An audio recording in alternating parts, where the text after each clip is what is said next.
Hello and welcome back to my blog, Essays on the Constitution of the United States, Part 46, A Landholder 3, the Connecticut Courant, number 1191, Monday, November 19th, 1787, to the holders and tillers of land.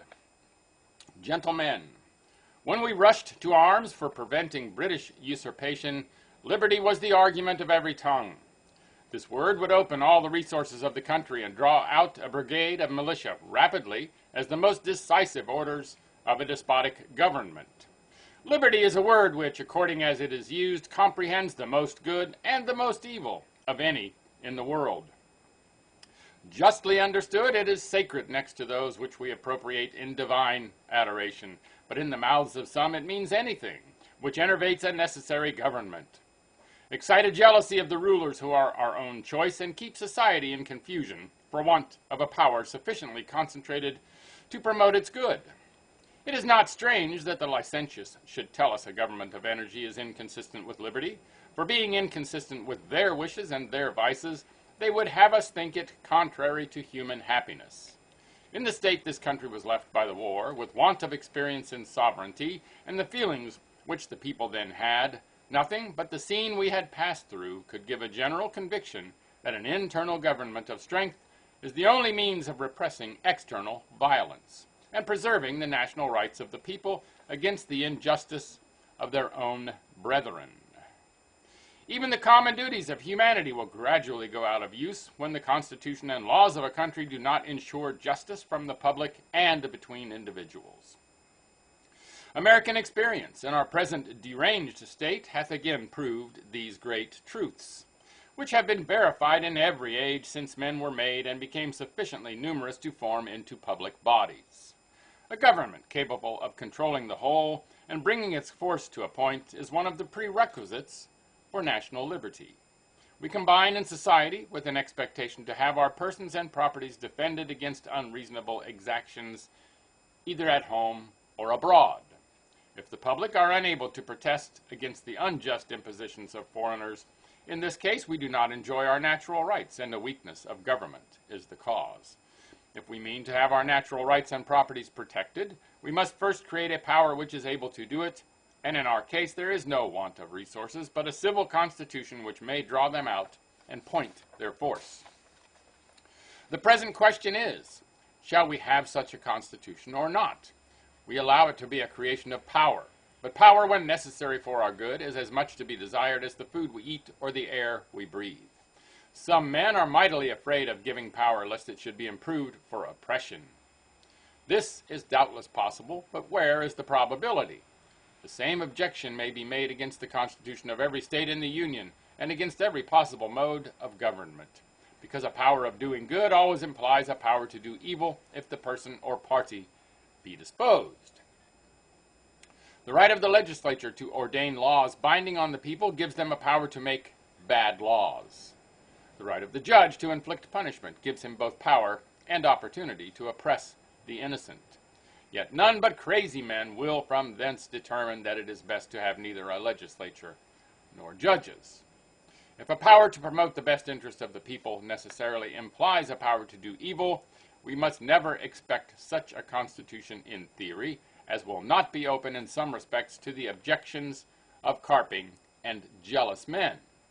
The new constitution is perhaps more cautiously guarded than any other in the world, and at the same time creates a power which will be able to protect the subject.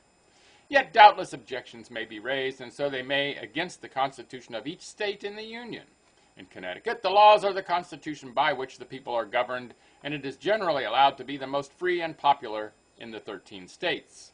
As this is the state in which I live and write, I will instance several things which, with a proper coloring and a spice of jealousy, appear most dangerous to the natural rights of the people, yet they have never been dangerous in practice, and are absolutely necessary at some times to prevent much greater evil.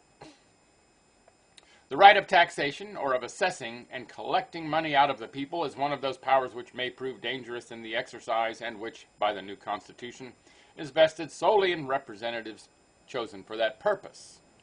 But by the laws of Connecticut, this power called so dangerous may be exercised by select men of each town, and this not only without their consent, but against their express will, where they have considered the matter and judge it improper.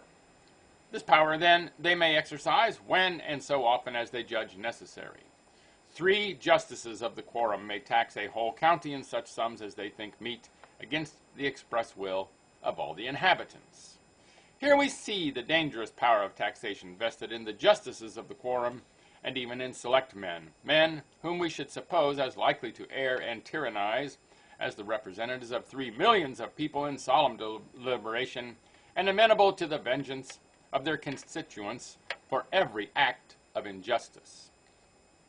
The same town officers have equal authority where personal liberty is concerned, in a matter more sacred than all the property in the world, the disposal of your children. When they judge fit, with the advice of one justice of the peace, they may tear them from the parents' embrace and place them under the absolute control of such masters as they please, and if the parents' reluctance excites their resentment, they may place him and his property under overseers.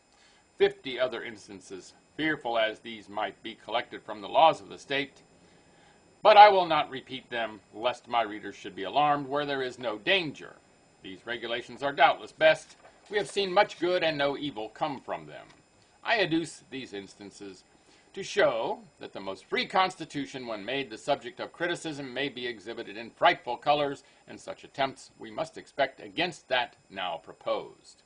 If, my countrymen, you wait for a constitution which absolutely bars a power of doing evil, you must wait long, and when obtained it will have no power of doing good.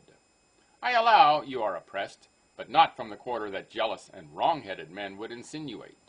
You are oppressed by the men who, to serve their own purposes, would prefer the shadow of government to the reality.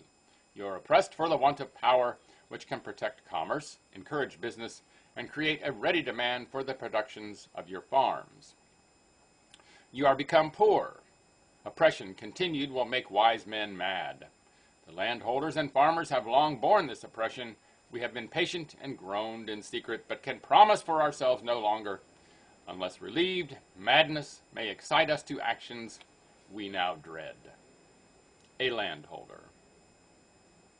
Once again, they have been proven wrong in their assertions that this Constitution would not promote those who would tyrannize the country. Because where are we now? Exactly where they said we wouldn't be. Make it a great day, and bye for now.